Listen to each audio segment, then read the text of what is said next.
Usually, we the audience follow the hero as the main character. The hero will fight the villain, save the day, and that's that. But occasionally, the story's villain takes a spotlight as the protagonist, taking the audience to a more ominous and unconventional perspective. They're not heroes, or even good people, but there's something so enthralling about them as we step into their darker world. Unfortunately, some villains just plain suck at this.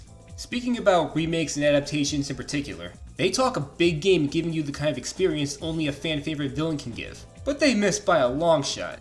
Let's start with how the loved masterpiece How the Grinch Stole Christmas got this right. It stars a grouchy person who's fed up with everyone in Whoville celebrating Christmas, and in an act of malice, he dresses as Santa Claus and takes their possessions on Christmas Eve. There's no line he won't cross. He takes their food, their firewood, he even lies to a little girl to her face saying everything will be okay, right before taking her Christmas tree. What a slimy character. But like it or not, he's the protagonist. In the end, on Christmas morning, he's anxious to hear everyone losing their minds, but to his surprise, they celebrate anyway. It's at that moment where the Grinch learns what Christmas is about and changes for the better by returning everyone's belongings and celebrating Christmas with them. Now let's see where the Ron Howard remake went wrong. Turns out, Whoville bullied the Grinch when he was a child, driving him to live in solitude as a hateful person. This is an ongoing cliche in Hollywood.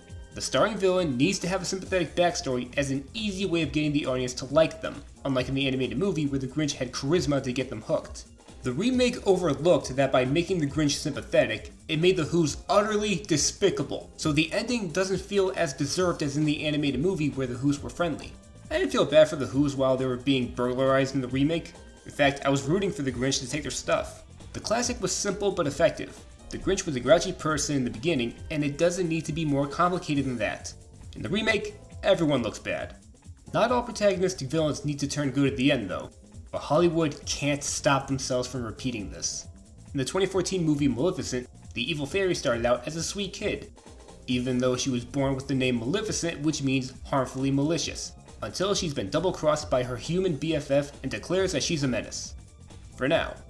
Not only that, they botched the story of the 1959 movie. She curses Princess Aurora just as in the classic, but she watches over her as she grows up like she's, and I quote, her fairy godmother.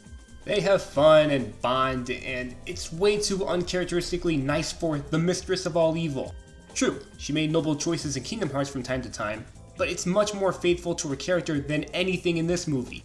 Also, turning Maleficent into the maternal figure resulted in making the three good fairies that raised Aurora and Sleeping Beauty look like incompetent caretakers who can't keep a toddler from walking off a cliff.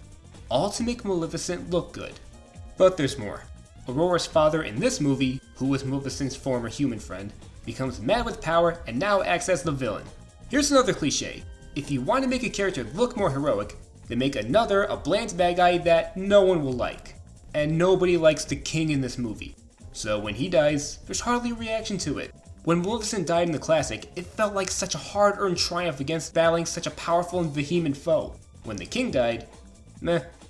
This one move ruins 5 characters. The three good fairies are pathetically inept, Aurora's father is some douche, and Maleficent here is unrecognizable as one of the best Disney villains. We were supposed to see the origin of a credible baddie that adds depth and drama to her. To our unwanted surprise, it took a radically different approach by pretty much copying Frozen.